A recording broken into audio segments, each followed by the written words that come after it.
बिस्मिल्लाहिर्रहमानिर्रहीम। अस्सलाम वालेकुम नाज़रीन, आप देख रहे हैं प्रोग्राम AM at 10 PM। मुझे कहते हैं आसिफ मलिक रियाज और आज के दिन हम बात करने वाले हैं पाकिस्तान और इजराइल के हवाले से। नाज़रीन, पाकिस्तान और इजराइल के जब ताल्लुकात की बात की जाए तो माजी में ये बहुत एक ऐसा वाक़या है, एक ऐसा सिलसिला है जो चलता आ रहा है और बहुत सारी बातें हम बचपन से सुनते आ रहे हैं और हमने हमेशा देखा है कि पाकिस्तान के बाकी तमाम ममालिक के साथ दुनिया में कभी हालात अच्छे हो जाते हैं, कभी सूरत हाल बेहतर हो जाती है, कभी जंगें भी हो जाती हैं, कभी हमारी फॉरेन पॉलिसी में चेंज नज़र आता है।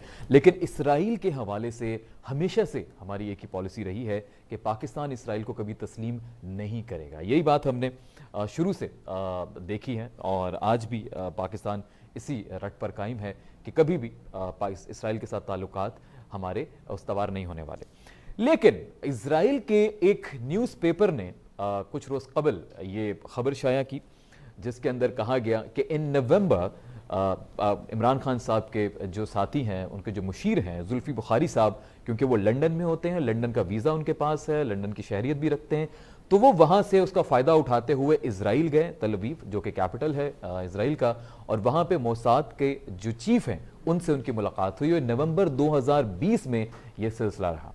अब ये एक ऐसा मैं समझता हूँ कि बयान था एक उनके खबर रसां एजेंसी की तरफ से और कुछ न्यूज़पेपर्स में शाया हुआ। फिर वही हमने देखा कि इंडिया टुडे और इंडियन न्यूज़पेपर्स में भी वही खबर आई और उसके ऊपर बड़ी एक गर्मा गर्मी थोड़ी सी शुरू हो गई। फिर जुल्फी बुखारी साहब ने इस हवाले से पहले भी तरदीद की, फिर दोबारा उन्होंने कल तरदीद की कि नहीं जी ऐसा कुछ नहीं है और ना ही मैं कभी इसराइल गया हूँ, ना ही ऐसा कुछ हुआ है, ये एक फेक न्यूज़ है जो कि जो अच्छा उनकी जो ट्वीट है अभी आप स्क्रीन पे आपको नज़र भी आ रहा होगा, साथ साथ आप देखेंगे कि उन्होंने कहा जी कि जो इजरायली एजेंसी है, जो इसराइली न्यूज़पेपर एजेंसी है, उन्होंने ये कहा है कि पाकिस्तान के सोर्सेज के मुताबिक और पाकिस्तानी अखबार ने लिखा है कि इसराइली अखबार के मुताबिक। तो वो थोड़ा सा उन्होंने तंज़िया अंदाज में टारगेट भी किया दोनों न्यूज़पेपर एजेंसीज को, लेकिन उन्होंने साफ साफ कहा है कि ऐसा कुछ नहीं हुआ है। अब इसराइल की तरफ से ऐसे दावे क्यों किए जा रहे हैं कि पाकिस्तान के ताल्लुकात बेहतर होने वाले हैं इसराइल से और कुछ ऐसा सिलसिला होता नज़र तो नहीं आ रहा, लेकिन अगर ये बात चल रही तो हमने सोचा इस बारे में बिल्कुल बात की जा सकती है। और क्या पाकिस्तान के ऊपर कोई प्रेशर है, क्या प्रेशराइज किया जा रहा है, क्या हमारी पॉलिसी में कुछ चेंज आ सकता है? जी मुझे बताया जा रहा है, हमारे गेस्ट ने हमें ज्वाइन कर लिया। तो नाज़रीन, आज के प्रोग्राम में हम कोशिश करेंगे कि बात करें पाकिस्तान और इसराइल के हवाले से और जानने की कोशिश करें कि क्या इस वक्त मुमकिन जो है हमारी पॉलिसी में क्या कोई तब्दीली आने वाली है या फिर अपनी पॉलिसी पर हम फर्म खड़े हैं। जमील अहमद साहब ने जी हमें ज्वाइन किया है और जमील अहमद खान साहब इंतहाई एक नामवर शख्सियत हैं, बहुत सीनियर तज्ज़ियाकार हैं, इसी के साथ साथ पाकिस्तान के साबिक सफ़ीर रह चुके हैं और माशाल्लाह हमेशा से हमने इनको देखा कि बड़ी खूबसूरती से बात करते हैं। हमारे स्टार न्यूज़ पे पहले भी ज्वाइन कर चुके हैं। आज हमने इनको स्पेशली दावत दी है कि जो हमारी फॉरेन पॉलिसी के हवाले से और इसराइल के हवाले से हमारी पॉलिसी के हवाले से हम इनसे बात करना चाहेंगे। सबसे पहले सर अस्सलाम वालेकुम, आपको वेलकम कहेंगे स्टार न्यूज़ पर। Thank you so much sir. Jamil साहब, बात हो रही है आज पाकिस्तान इसराइल के हवाले से। पहले तो ज़रा आपको कमेंट चाहूँगा मैं, ये जो इसराइल के न्यूज़पेपर ने अचानक कह दिया जी कि जुल्फी बुखारी जो हैं वो मिलने आए थे और पूरा एक सिलसिला हुआ नवंबर में, फिर जुल्फी बुखारी साहब उसको मना कर रहे हैं, आपको लग रहा है ऐसा कुछ हुआ होगा? It's all based on allegations and fake news. देखिए, इस किस्म की अगर मुलाकातें होती हैं या हुई हैं तो सारी पर्दा होती हैं। आपको याद कि 2008 में भी जब कसूरी साहब मिले थे फॉरेन मिनिस्टर इजराइल से टर्की में, उस वक्त भी काफी चीजें पर्दा रखी, बाद में चीजें आ गई। तो ये डिप्लोमेटिक एरिना में, डिप्लोमेटिक फील्ड में बहुत सारी चीजों को बेनकाब नहीं किया जाता है वक्त से पहले। तो वैसे तो अखबार ने दिया है और यौम अखबार भी है, उसके बाद वहाँ लंदन बेस्ड एक एनालिस्ट हैं मिस्टर डायरी जो कि बड़ी गहरी नजर रखते हैं तमाम मामलों पर। तो उन्होंने भी लिखा है कि न सिर्फ ये बल्कि एक और एडवाइजर भी गए हैं वहाँ सिक्योरिटी से मुतालिक। कहाँ किस हद तक सही है, किस हद तक गलत है, वो तो जाहिर है किसी के पास इसका प्रूफ मुश्किल होता है। इस तरह तो और बहुत सारी खबरें हैं कि कोई जहाज आया और खबर ये भी निकली कि एक जहाज यहाँ से ओमान गया, वहाँ मुलाकातें हुई। लेकिन जो बात हकाइक पर मुश्तमिल है, जो बात जिन चीज़ों के इशारे मिल रही हैं, उसमें उसको डिस्कस करने में और उसको मजीद लॉजिकल अंदाज में आप नाज़रीन के सामने पेश करने में कोई अर्ज नहीं है। पहली बात तो यह है कि इस वक्त जुल्फिकार बुखारी या कोई और हुकूमती अमलदार क्या इस बात का मुतहम्मिल हो सकता है कि वो प्रेस पे आके या कैमरे के सामने आके या खुलेआम एक्सेप्ट करे कि वो इसराइल का में गया और हुकूमत की तरफ से गया या अपनी तरफ से गया? वो नहीं कर सकता, क्योंकि हमने इस मुल्क में जो एक माहौल क्रिएट कर दिया है उस माहौल के मुताबिक ये मुमकिन नहीं है। लोगों को अपने बहुत सारी खतरात लाक हो जाते हैं जिसकी वजह से वो नहीं कर सकते हैं। अच्छा, इसराइल के न्यूज़पेपर ने सर ये भी लिखा है, उन्होंने ये भी लिखा है कि हमारे मोसाद के जो चीफ हैं उनकी इजाजत से हम ये खबर शाया कर रहे हैं, उन्होंने ये खबर हम तक पहुंचाई है। जी हाँ, उसके दो मकासद हो सकते हैं ना। एक तो उन्होंने मेजर्ड वे में लीक की इसको खबर, ज़ाहिर मसाद वहाँ तो मसाद का बहुत होल्ड है, तो उस लिहाज से ये मुमकिन है। इसमें ज्यादा कोई हमें गहराई में न भी जाए तो हमें अंदाजा होता है कैसा होता है, और ऐसा होगा इसराइल में। तो ठीक है, ये खबर लीक करने का मकसद क्या हो सकता है? हमारे ऊपर प्रेशर क्या किस किस किस्म के हो सकते हैं इसराइल के हवाले से? प्रेशर का जिक्र ये हाँ बिल्कुल इसकी तरफ अब आएंगे और बात करेंगे। जी जी सर, तो आपको लग रहा है कि ये फेक है, या अगर सच होगा भी तो उसको एक्सेप्ट नहीं किया जा सकता पाकिस्तान में?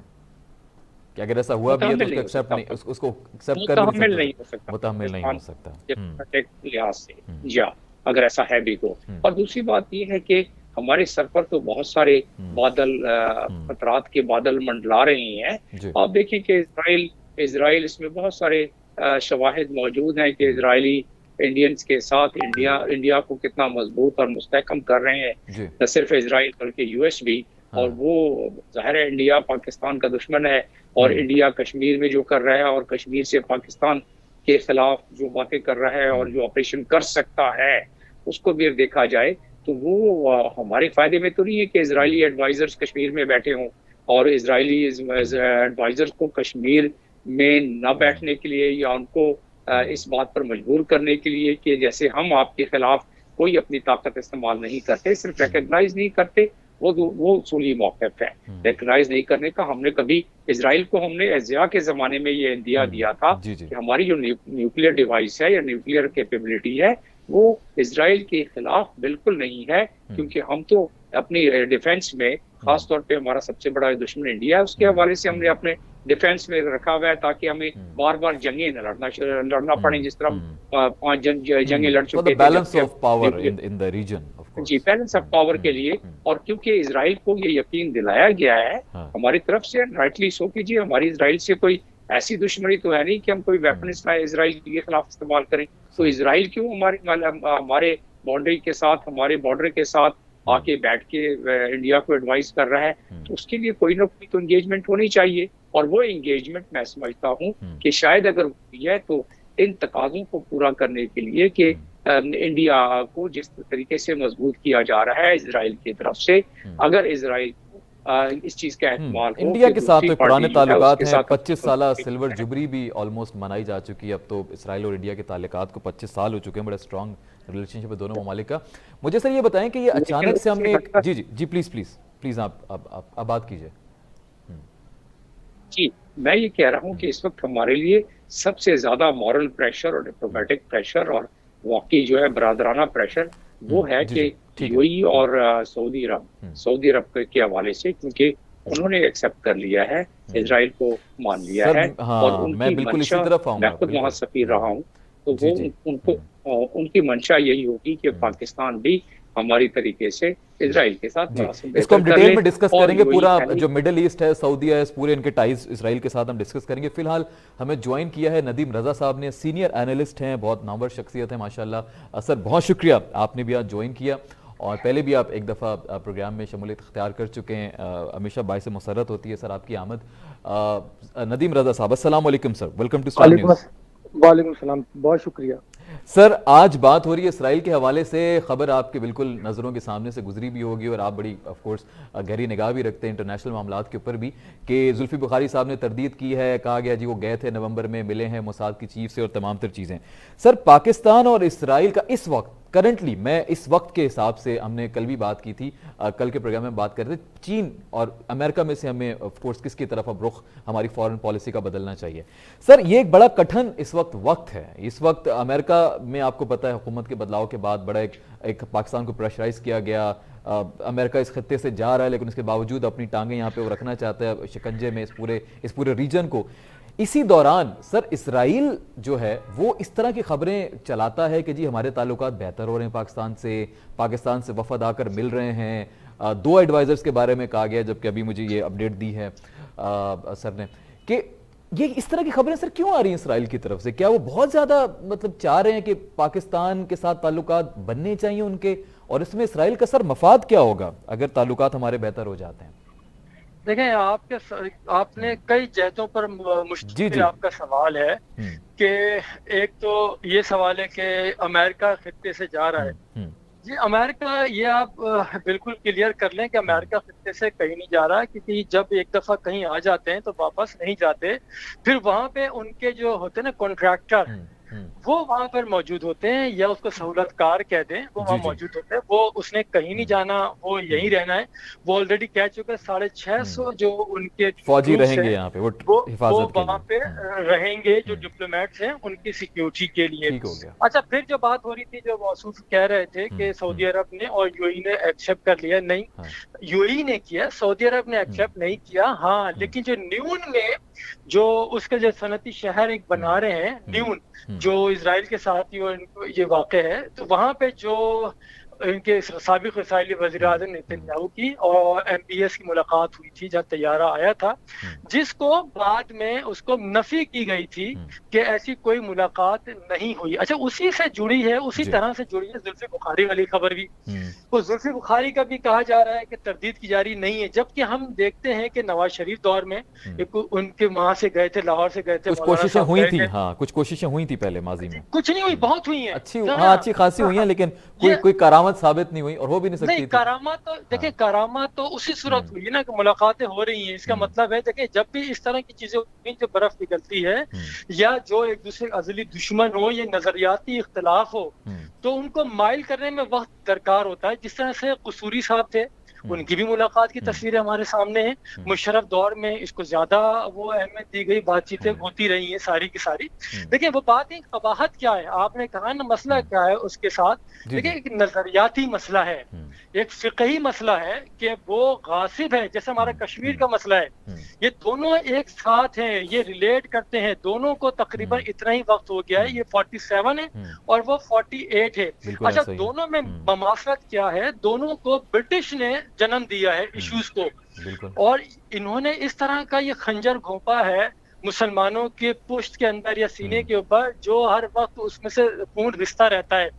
देखिए, वो भी इजराइल की जो जमीन है वो उनकी नहीं थी, बदकिस्मती से कि वर्ल्ड वॉर 1 में जिसमें सल्तनत उस्मानिया का जो खात्मा कराया गया, जो अरब ममालिक थे उन्होंने मिल के छुरा गुफा उनको खत्म कराया। फिर यहाँ पे जो ये जमीन फलस्तीनियों को आबाद किया गया था, और वो हिजाज का कंट्रोल फिर किन के हाथ में दिया गया, वो सबके सामने है। वो सारी डॉक्यूमेंटेड चीजें हैं, बिल्कुल ऐसा ही है इसमें, ठीक है ना। अच्छा, भी कश्मीर से रिलेट मैंने किया, कश्मीर भी देखे इसी तरह से, वो भी बरतानिया का बीज बोया हुआ है, जो हल नहीं हो पा रहा है, क्योंकि वहां पे देखिए किस तरह से जो दुनिया की सबसे बड़ी जेल थी, और फिर जिस तरह के इजराइल मजालिम कर रहा है फलस्तीनियों के साथ, सेम बिल्कुल डीटो कॉपी वो किए जा रहे हैं कश्मीर के अंदर। ठीक है, उसी तरह की जेल बना दी गई जिस तरह के इजराइल की जेल है। मेरा सर एक मेरा और सवाल ये भी साथ था कि इजराइल को सर क्यों इस वक्त बड़ी अशद जरूरत है पाकिस्तान की?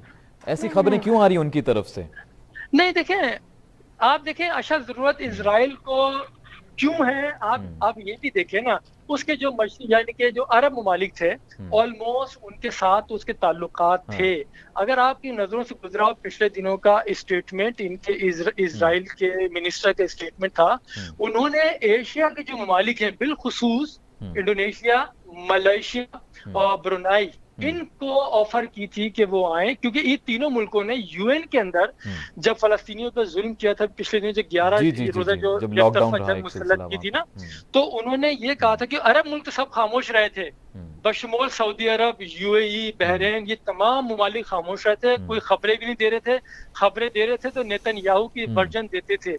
तो इनको ये है कि जो ममालिक इजराइल के खिलाफ आवाज उठाते हैं, भले वो मौसर हो या ना हो, लेकिन आवाज तो आवाज ही होती है, गूंज उसकी दूर तक जाती है। उसको दबाने के लिए उनके साथ ताल्लुकात बेहतर करना चाह रहे हैं, जिनमें पाकिस्तान भी शामिल है। इसलिए कर रहे हैं कि जो उनके अज़ाइम है वो फुलफिल हो जाए। वो बदकिस्मती से कि हमारे वज़ीर आज़म भी इस तरह के स्टेटमेंट दे देते हैं कि वो कहते थे कि इजराइल ने देखें किस तरह से वो कर लिया सारा, ठीक है ना, दश्त को, क्योंकि उसी की जो स्प्रिंकल वाटर का जो वो है सारा, वो इसने अरब ममालिक को पहले से दिया था। तो आपकी वो बात वहीं रह गई कि है क्या, मसला क्या है, ठीक है। हम उसको कैसे तस्लीम कर लें कि एक गासिब मुल्क है। अगर हम उसको एक्सेप्ट कर लेते हैं तो फिर कश्मीर के ऊपर इंडिया का तसल्लुत आपको तस्लीम करना पड़ेगा। वो तस्लीम करना पड़ेगा। बहुत जबरदस्त बात सर। यहाँ पे मैं बढ़ूंगा सर डॉक्टर जमील साहब की तरफ। डॉक्टर साहब, आप पाकिस्तान की नुमाइंदगी कर चुके हैं, सफ़ीर रह चुके हैं वेरियस जितनी भी हमारी मिडिल ईस्ट कंट्रीज है वहाँ पर भी। सर ज़रा बताएं कि वहाँ की जो आम आवाम है, वहाँ के जो आम लोग हैं, जैसे पाकिस्तानियों में तो बहुत गुस्सा पाया जाता है, हम देखते हैं कि रोड पे कितना एक ऐसा समा बन जाता है कि अभी बस चले तो जहाद पे चले जाएंगे। एक ऐसा सिलसिला हम देखते हैं जब भी इसराइल की तरफ से कुछ कॉमेंट आता है, कुछ वहाँ पे फ़लस्तीनियों के खिलाफ कुछ हो रहा होता है, बड़ा एक पुरतश एक सिलसिला रहता है। सर वहाँ पे जो यूएई है, यूएई के अंदर मुझे बताइएगा कि वहाँ पे सर क्या सिलसिला होता है, यूएई के अंदर लोग क्या जज्बात रखते हैं इसराइल के हवाले से? नहीं, पूरे का पूरा गल्फ कंट्रीज में जो हाकिम है वहाँ के, उनका इतना ज्यादा कंट्रोल है अपने रयाया पर कि वो उस पर आवाज नहीं उठा सकते हैं।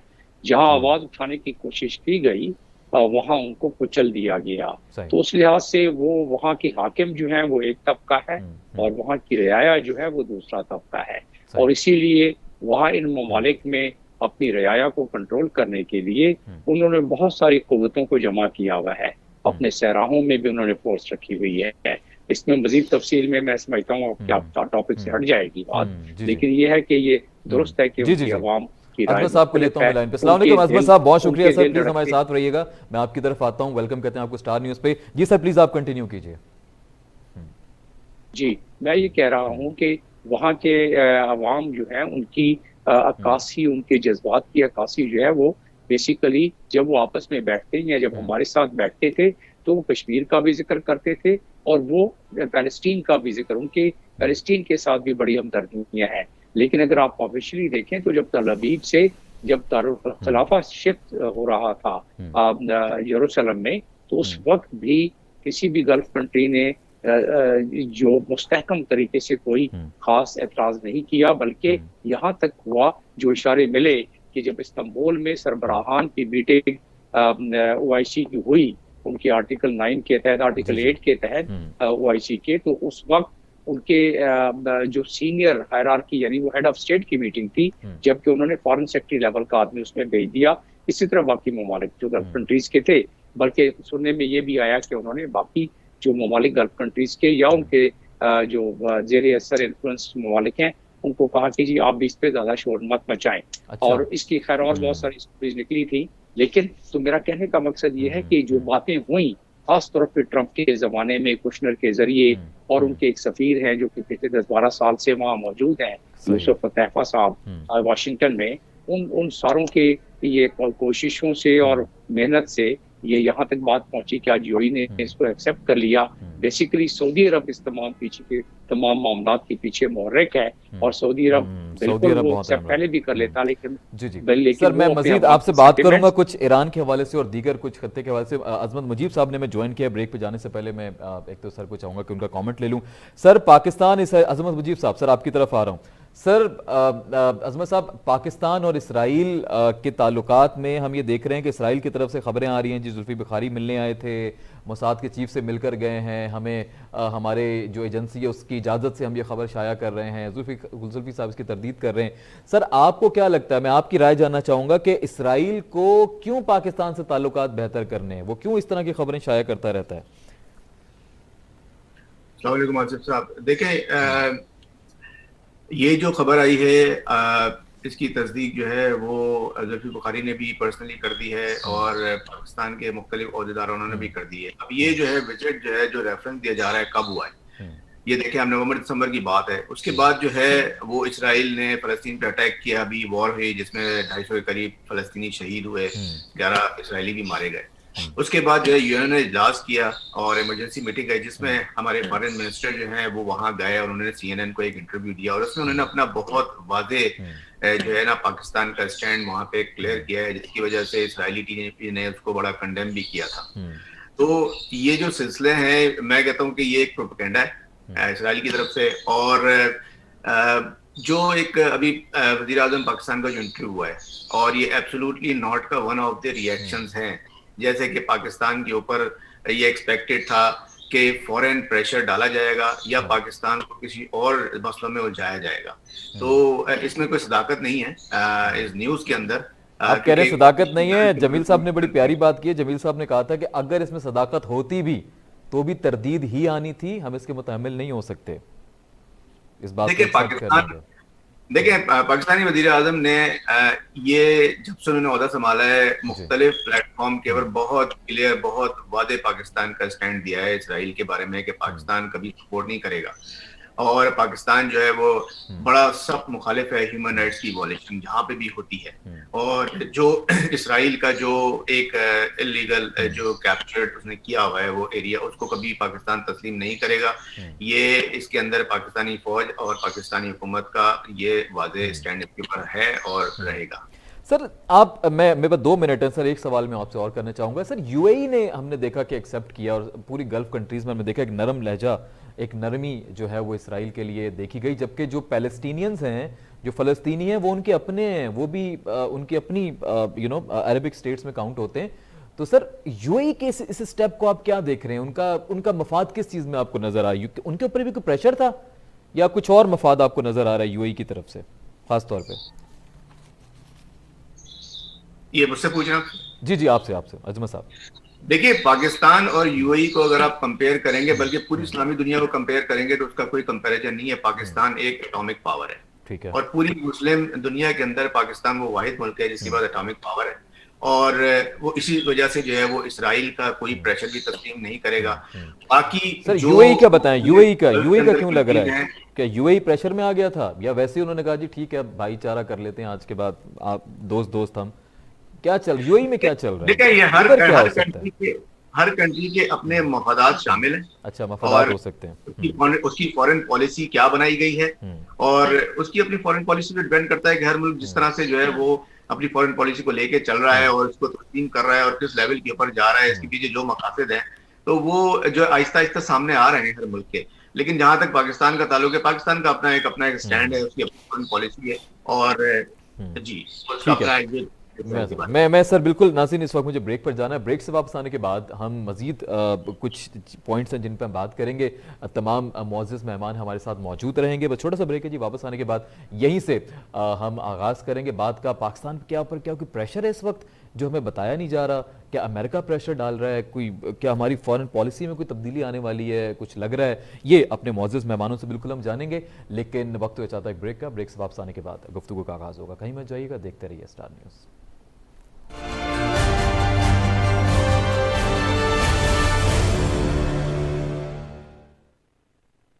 वेलकम बैक नाजरीन, लौटकर वापस आ चुके हैं। आप देख रहे हैं AM at 10 PM और इस नाशिद खाकसार को आसिफ मलिक रियाज कहते हैं। मेरे साथ मुअज़्ज़िज़ मेहमान मौजूद हैं जिनसे आज हम बात कर रहे हैं इसराइल के हवाले से।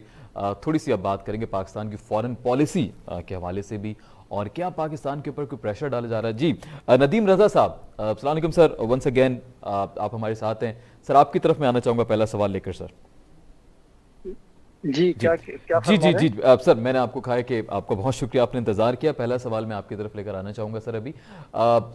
नदीम साहब, ये पाकिस्तान के ऊपर आपको लग रहा है कोई प्रेशर हो सकता है अमेरिका की तरफ से, आलमी ताकतों की तरफ से इसराइल को एक्सेप्ट करने के लिए?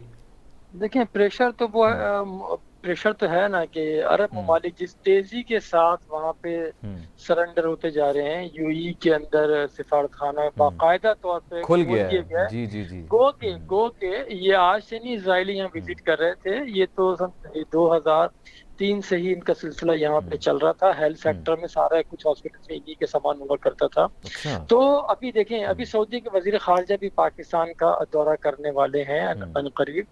तो ये सारी चीजें हैं क्योंकि वो चाहते हैं कि जितनी जल्दी हो सकता है कि डोनाल्ड ट्रंप का अब्राहम अकॉर्ड जो अगस्त 2019 में जिस तरह से इनके माहदे पे साइन हुए थे, तो उसको आगे बढ़ाना चाहते हैं।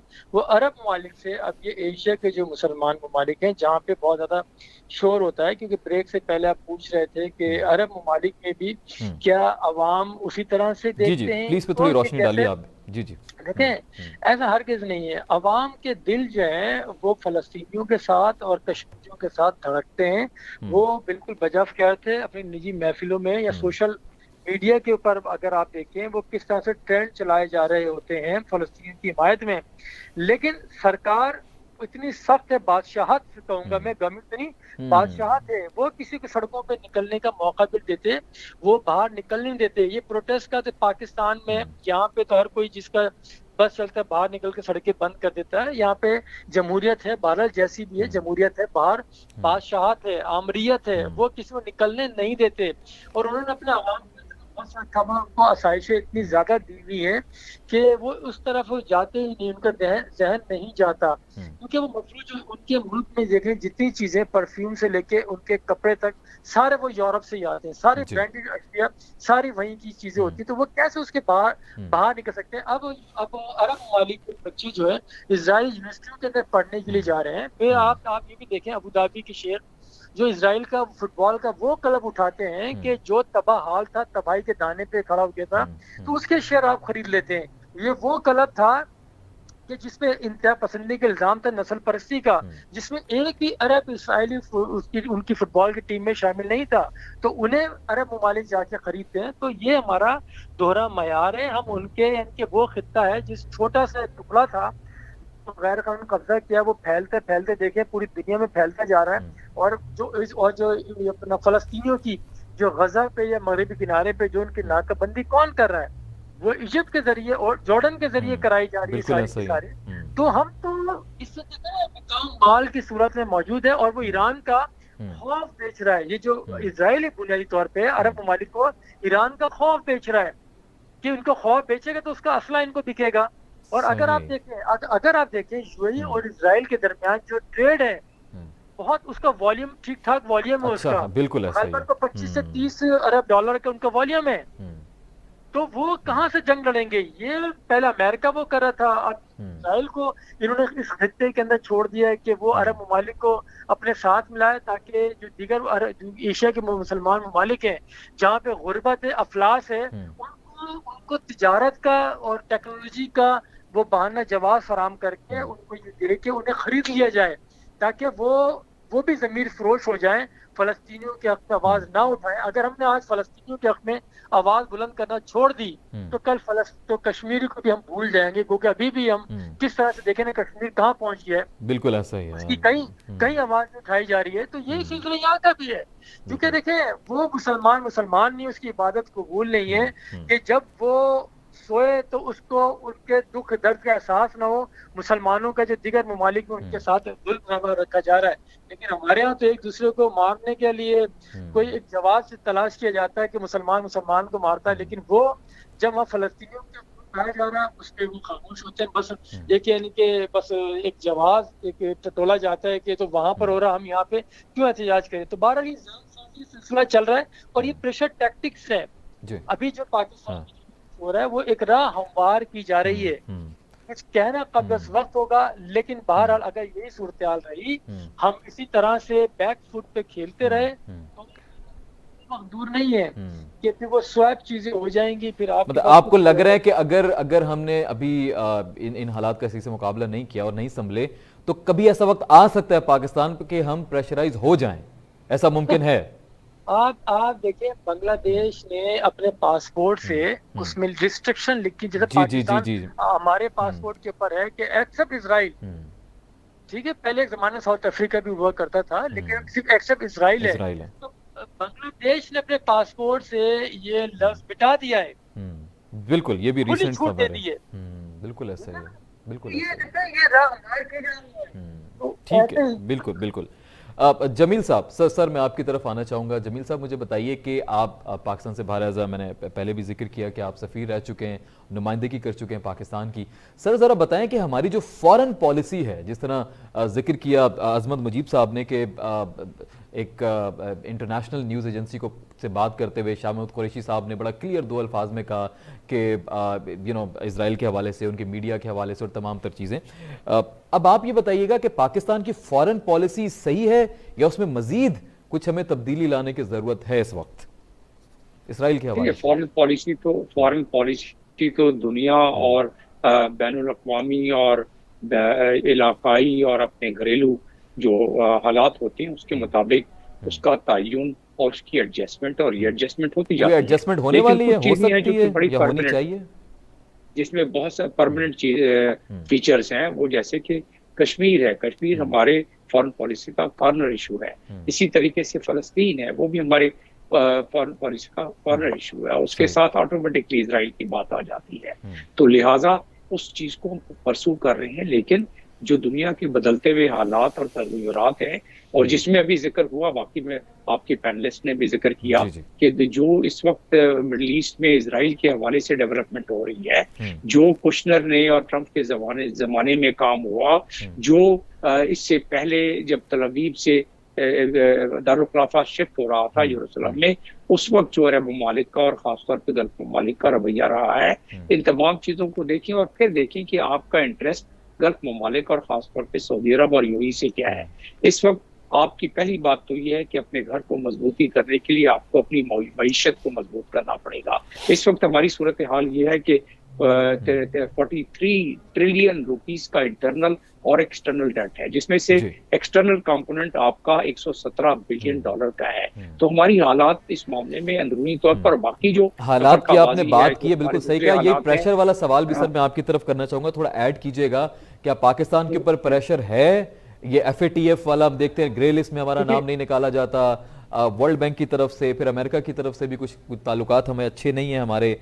आपको लग रहा है कि कुछ ऐसी चीजें चल रही होंगी, जिस तरह इमरान खान साहब ने दो टूक जवाब दे दिया? नहीं, ये इसका इशारा तो हुकूमती हलकों से भी आ चुका है, लेकिन मैं आपको अपना तजिया दे देता हूँ कि जब भी कोई बड़ी ताकत जब आपसे किसी चीज की फरमाइश या किसी चीज का तकाजा करती है, जैसा कि उन्होंने बेसिस मांगे, जैसा कि अभी इजराइल के हवाले से यूएई और सऊदी अरेबिया ही तो मुहर्रिक है। ये इजराइल के जो यूएई ने तस्लीम किया, बहरीन ने और बाकी सूडान ने, बाकी ममालिक मोरक्को और कर रहे हैं, इसमें सऊदी अरब बहुत बड़ा मुहर्रिक है। सऊदी अरब ने खुद क्यों नहीं किया, वो भी बात हो रही थी, और मैं भी बताता चलूं कि सऊदी अरब ये चाहता है कि पहले जरा वो अपने अवाम की नब्ज देख ले। कोई रॉयल फैमिली में थोड़ी सी चपखलिश चल रही है, उसको देख ले, आजमा ले। और जब सबसे बड़ी बात यह है कि 6 फ्लीट प्रेशर पे मैं आता हूँ, अभी 6 फ्लीट जो है वो इस वक्त सेंटकॉम इस वक्त उसके नीचे उन्होंने इजराइल और तमाम गल्फ कंट्रीज को दे दिया है कि वो उसके स्ट्रेटेजिक मामलात को देखेंगे। तो इस वक्त इजराइल को, इन अदर वर्ड्स, जो अमेरिका जब इस खत्ते से आहिस्ता आहिस्ता अपनी फौजों को हटा रहा है, तो इजराइल को आहिस्ता आहिस्ता अंदर क्रीप इन कर रहा है। और इजराइल जब बिल्कुल हमारे सामने सऊदी अरब में, ईरान के सामने सऊदी अरब और यूएई में आ जाएगा, बैठेगा, उसको ऑपरेट करने में बहुत ज्यादा आसानी होगी। अब आप कह रहे हैं प्रेशर, जब मैं वहां सफीर था यूएई में, तो उस वक्त तकरीबन 18 लाख पाकिस्तानी और उससे ज्यादा हैं यूएई में, वहां हमारे लोग बेहतरे रोजगार थे। इसी तरह से सऊदी अरब में आज कोई 26-27 लाख के करीब पाकिस्तानी है। सबसे ज्यादा रेमिटेंस आपको अगर आ रही है सऊदी अरब और यहाँ से आ रही है। उसके अलावा इन ममालिक से हमारे बहुत गरीना और बरादराना ताल्लुकात हैं। अरब मेंटालिटी ये है, और खासतौर पर इन दो ममालिक की, जहाँ दोनों जगह पर मैंने काम किया है, तो वहाँ उनका ये है कि पाकिस्तान हमारा ब्रदर मुल्क है। जिस तरह हम कोई रिक्वेस्ट करेंगे पाकिस्तान, तो पाकिस्तान हमारा साथ देगा। अगर इनकी तरफ से इस तरह में कहा जाता है कि कर लें जी, हमने भी ताल्लुकात अच्छे कर लिए, आप भी कर लें, तो क्या लग रहा है आपको, हम कुछ ढील दिखा देंगे? मुझे कहते थे उनके वहाँ के कुछ हाकिम, मुझे भी कहते थे कि अपनी हुकूमत को बताओ कि अमेरिका को इतना ज्यादा आप नुक्ताचीनी न करें, आप हमें देखिए, अमेरिका एक बहुत बड़ी ताकत है, उसके साथ मिल के रहें। तो अभी बात यह है कि गल्फ कंट्री, जो ये यूनाइटेड स्टेट्स, इजराइल, खासतौर पर यूनाइटेड स्टेट्स का जो इन्फ्लुएंस है गल्फ कंट्री पे, बल्कि जो डिपेंडेंस है सिक्योरिटी के लिहाज से, तो सऊदी अरब के साथ उनका एक पैक्ट है। तो उस लिहाज से अगर देखा जाए तो वो और ख़ास तौर पे हाकिमों की जो हिफाजत और हाकिमों की जो हाकिमियत को बरकरार रखने का इंदिया और मदद है, उसमें अमेरिका और इजराइल अब शामिल, तो ये तो उनके इसमें फायदा है, अवाम का हो या ना हो, लेकिन उसमें हाकिमों का तो फायदा है, रूलर्स का तो फायदा है। रहा बात प्रेशर का, तो प्रेशर तो हुकूमती हलकों से भी आपने ये बात सुनी और प्रेशर तो हम पर है। अब सबसे बड़ी खूबसूरती यही है कि पाकिस्तान एक बहुत अदरवाइज बहुत इस्लामिक मुल्क का बहुत एक कलीदी मुल्क है, और आप जाहिर है सारों को ये इल्म है कि जौहरी पावर भी है जो असल हमारे साथ, जो कि हमारे सिपा सालार ने भी जिसका जिक्र किया कि हमें अपना घर मजबूत करना पड़ेगा। अगर हम अपना घर मजबूत कर लेंगे तो आप किसी के सामने खड़े हो जाएं। अभी तो आपके ऊपर जो अफगानिस्तान वाला एक मसला आन पड़ा है, जिसमें आपने कल की सलामती कमेटी की ब्रीफिंग में भी आपने सुन लिया कि क्या इस वक्त आगे हालात, और प्राइम मिनिस्टर की स्पीच जो असेंबली में कि इसमें very tough time ahead Afghanistan के हवाले से, वो सारी बातें जो है वो हवा में तो नहीं हो रही हैं। जाहिर है ये तमाम चीजें को अगर मिलाएं तो प्रेशर जो है उस पर मजीद बढ़ता जाएगा, और ऐसी सूरत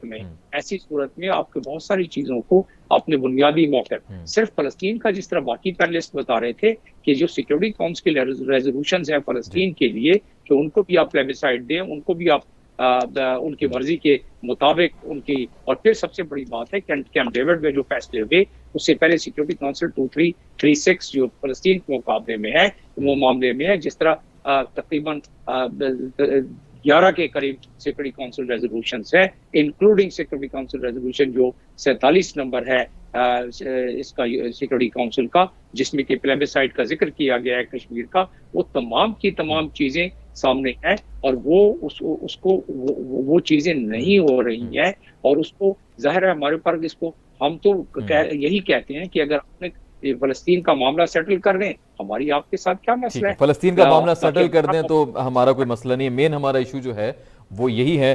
अजमत मुजीब साहब, सर मैं आपकी तरफ आऊंगा। सर ये OIC organisation of Islamic countries जो है, तमाम ऑलमोस्ट इस्लामिक ममालिक उसके रुकन भी हैं, लेकिन सर ये इसका कोई रोल समझ नहीं आता OIC का। पहले जरा आप बताएं सर, क्या लग रहा है आपको OIC ये इतनी खामोश सी क्यों है? क्या OIC भी प्रेशराइज्ड है? देखिए OIC जो है वो आप बिल्कुल सही कह रहे हैं, जो उसका असल मकसद था बनाने का वो इस वक्त जो है वो बिल्कुल उस तरह से काम नहीं कर रही, और इसके अंदर जो है बनने के बाद यही हुआ है, जो चेंजेस गल्फ में आ रही हैं मुख्तलिफ, सऊदी अरब है, UAE है, और उनके नज़रिया जो फॉरेन पॉलिसी जो है वो इसराइल की तरफ और US की तरफ चेंज होती जा रही हैं, तो इसमें अपने ज़ाती मफादात जो है वो शामिल होते जा रहे हैं और नज़रिया डिफरेंट होते जा रहे हैं, जिसकी वजह से OIC के अंदर जो इस्लामी ममालिक हैं वो एक सेम पेज पे नहीं आ रहे हैं, और जिसकी वजह से कोई भी जो है वो सेमिनार होता है वो किसी भी जो है वो मौजू के ऊपर हो उसको कामयाब नहीं होता।